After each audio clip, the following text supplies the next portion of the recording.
Welcome to this interactive explainer workshop. Let's just kick things off today with a super quick cognitive audit. Take a look at what's in front of you. Notice how your brain automatically reads ABC on the left and 12, 13, 14 on the right. It happens instantly, right? Totally effortless. But look a little closer.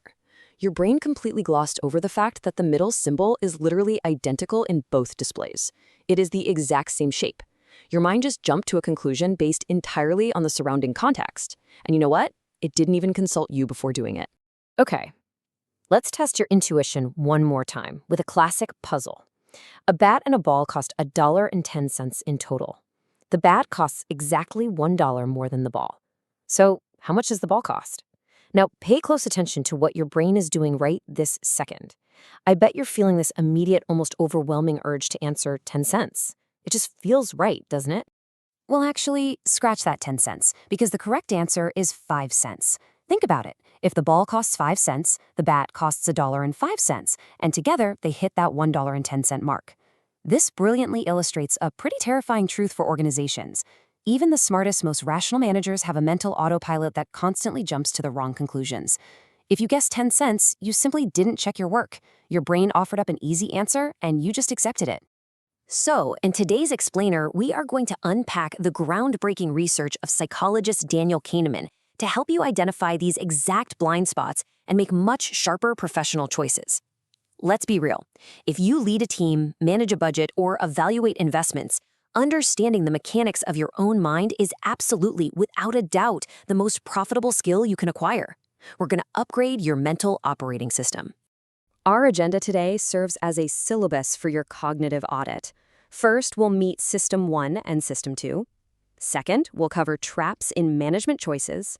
Third, the illusion of validity. And finally, number 4, we'll build your bias mitigation toolkit. All right, let's dive right into Section 1. Meet System 1 and System 2, the cast of characters in your mind. Kahneman uses a great analogy here. Think of System 1 as your well-meaning but highly impulsive autopilot.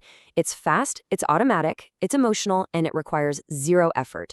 It's the system that just read A, B, C and yelled out 10 cents. System 2, on the other hand, is your logical but incredibly lazy supervisor. It's slow, effortful, and deliberate. System 2 is supposed to be the adult in the room, checking the autopilot's work, calculating complex math, maintaining self-control. But because running System 2 burns so much mental energy, it basically defaults to a comfortable, low-effort mode. It just rubber stamps whatever System 1 suggests. Let's actually feel this battle in action. Try reading the physical position of these words out loud, upper or lower, as fast as you can. Don't read the words themselves, just their position on the screen.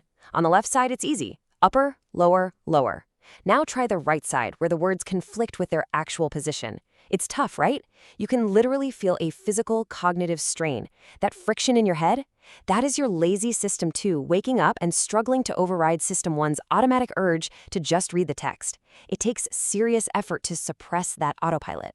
And this brings us to a crucial concept, cognitive ease. When your environment feels familiar, or when you're just in a great mood, you enter a state of cognitive ease.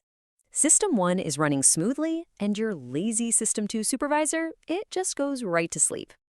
When you feel cognitive ease, you trust your intuition, you like what you see, and you think superficially. Basically, you become highly susceptible to cognitive illusions. Moving right along to Section 2, Traps in Management Choices. Let's look at the executive's blind spots. There is a core rule of System 1 that Kahneman beautifully abbreviates as YCIAT.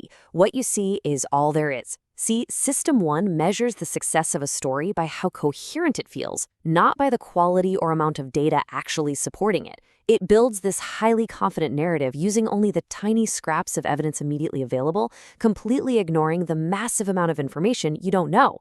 When data is scarce, System 1 is literally a machine for jumping to conclusions. And these aren't just theoretical biases. They plague the boardroom constantly. Take the sunk cost fallacy. We've all seen it. Leaders stubbornly staying in a bad investment rather than reallocating capital, just because the pain of admitting a loss keeps them pouring money into a doomed project. Or look at Wesiati in the real world. An executive greenlighting a massive initiative simply because a single consultant's report told a really coherent, easy-to-read story. Then there's the planning fallacy. This is System 1's delusional optimism. causing teams to always underestimate costs and overestimate benefits, because they anchor purely on their own best-case scenario, completely ignoring historical stats. Which leads us perfectly into Section 3, the illusion of validity. Why we trust our flawed instincts so much. Kahneman observed this firsthand during his time in the military.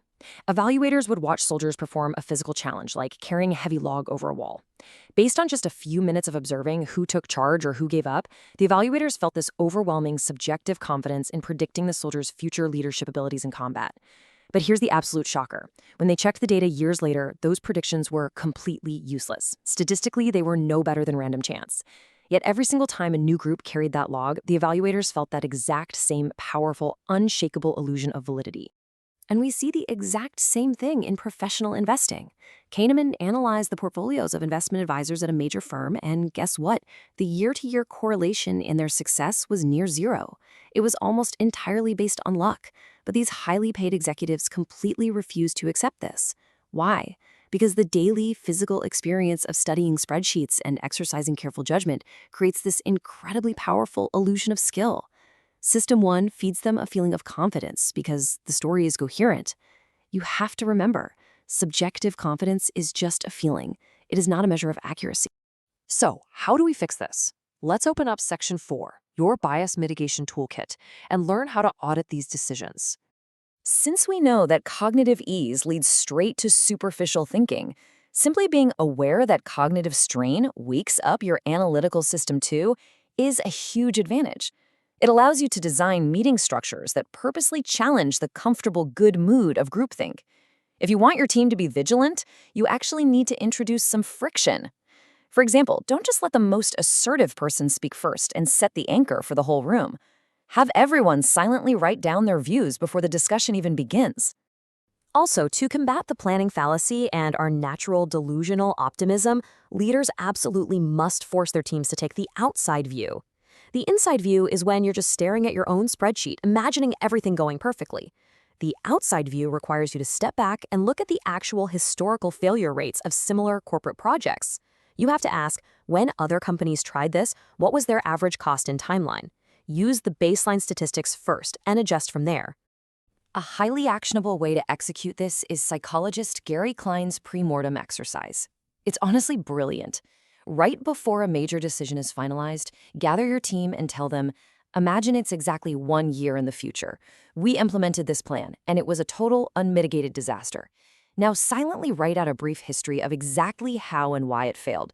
This is so powerful because it legitimizes doubt. It shatters the illusion of consensus and unleashes the critical imagination of your team's system too before it's too late to change course. Ultimately, you want to elevate the water cooler gossip in your organization. By adopting labels like halo effect, sunk cost fallacy, or WSIIT, you enrich your company's vocabulary. Let's face it, it's always easier to spot the mistakes of others than our own. If you make it culturally acceptable and even fun to call out cognitive illusions using this shared language, the anticipation of that intelligent gossip becomes a massive motivator for serious self-criticism among your leaders. I want to leave you with this final thought to take into your next big meeting. If your brain is essentially a machine for jumping to conclusions, and subjective confidence is really nothing more than a feeling generated by a coherent story, you have to ask yourself, are your most confident executive decisions being secretly authored by an impulsive autopilot? And even more importantly, what crucial information is your System 1 hiding from you right now? It's time to wake up your System 2, use the tools we covered today, and take back control of your choices.